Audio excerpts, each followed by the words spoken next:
MLA Peddi Sudarshan Reddy ఆరోగ్య పరిస్థితిపై health bulletin విడుదల చేసింది యశోద ఆసుపత్రి. తీవ్రమైన పల్మనరీ ఎంబోలిజం కారణంగా రక్త ప్రసరణ వ్యవస్థ కుప్పకూలి షాక్ గురైనట్లుగా వైద్యులు తెలిపారు. ప్రస్తుతం అడ్వాన్స్డ్ క్రిటికల్ కేర్ యూనిట్ లో చికిత్స అందిస్తున్నట్లుగా చెప్పారు.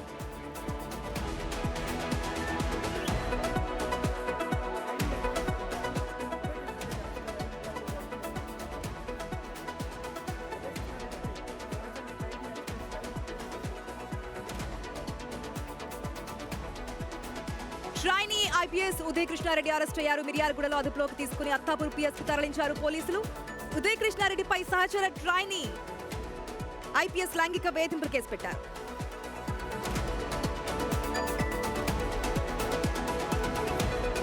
హిట్ అండ్ రన్ కేసులో సీదిరి అప్పలరాజు కుమారుడు ఆరవ్కు బెయిల్ వచ్చింది. బైక్ ప్రమాదంలో గొర్రెల కాపరి మృతి చెందిన కేసులో A1 గా ఉన్నారు ఆరవ్. ఇదే కేసులో మాజీ మంత్రి సీదిరి అంపోలు జిల్లా జైలులో రిమాండ్ ఖైదీగా ఉన్నారు.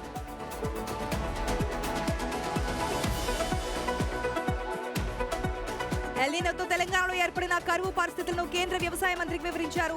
సీఎం రేవంత్ రెడ్డి రాష్ట్రంలో పర్యటించేందుకు కేంద్ర బృందాలను పంపాలని కోరారు. రైతులకు కేంద్రం నుంచి మద్దతు ఇవ్వాలని విజ్ఞప్తి చేశారు.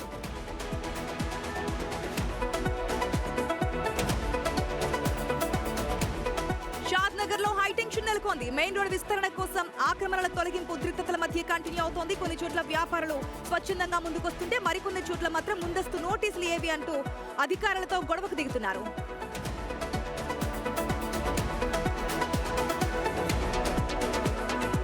హైదరాబాద్ లోని పలు ప్రాంతాల్లో వర్షం దంచి కొడుతోంది. వర్షంతో లోతట్టు ప్రాంతాలు జలమయమయ్యాయి. రోడ్లపై నీరు నిలవడంతో ట్రాఫిక్ జామ్ ఏర్పడింది. మరో గంట పాటు కుండపోత వాన కురవచ్చని ఐఎండీ తెలిపింది.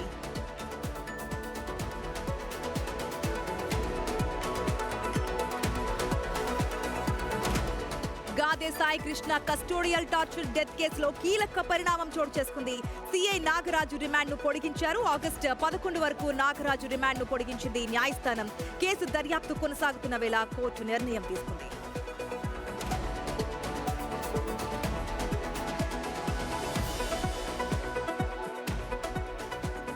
లోక్సభలో కేంద్రం ప్రవేశపెట్టిన పబ్లిక్ ఎగ్జామినేషన్స్ అమెండ్మెంట్ బిల్లుకు టీడీపీ పూర్తి మద్దతు ప్రకటించింది.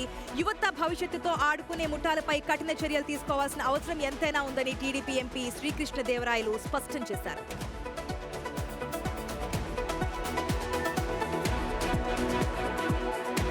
తెలంగాణలో ఎస్ఐఆర్ ప్రక్రియ వేగంగా కొనసాగుతోంది. ఇంకా ఎన్యూమరేషన్ ఫామ్స్ రాని వారు బిఎల్ఓలను సంప్రదించాలని హైదరాబాద్ జిల్లా ఎన్నికల అధికారి కర్ణన్ తెలిపారు. ఆగస్టు 3 వరకు ఎన్యూమరేషన్ ఫామ్లు నింపి బిఎల్ఓలకు ఇవ్వాలన్నారు.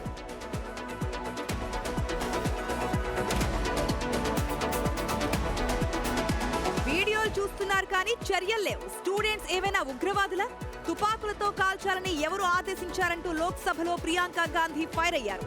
విద్యార్థులపై దాడి చేయడం దారుణమంటూ ఆమె చేసిన స్పీచ్ ను అడ్డుకునే ప్రయత్నం చేశారు బీజేపీ ఎంపీలు.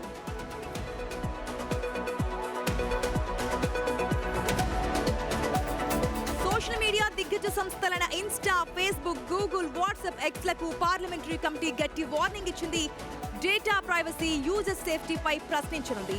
ఆగస్టు 3న కమిటీ చైర్మన్ నిశికాంత్ దూబే ఆధ్వర్యంలో ఈ బిగ్ మీటింగ్ జరగనుంది.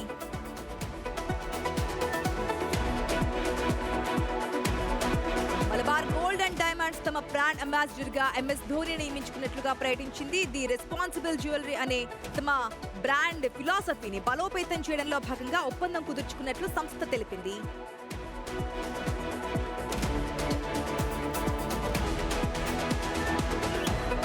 హీరో రామ్ చరణ్ కుడి మణికట్టుకు విజయవంతంగా శస్త్రచికిత్స జరిగింది. కోయంబత్తూరులోని గంగా ఆసుపత్రిలో నిన్న ఆపరేషన్ చేశారు. రామ్ చరణ్ త్వరగా కోలుకోవాలని అభిమానులు, సినీ ప్రముఖులు ఆకాంక్షించారు.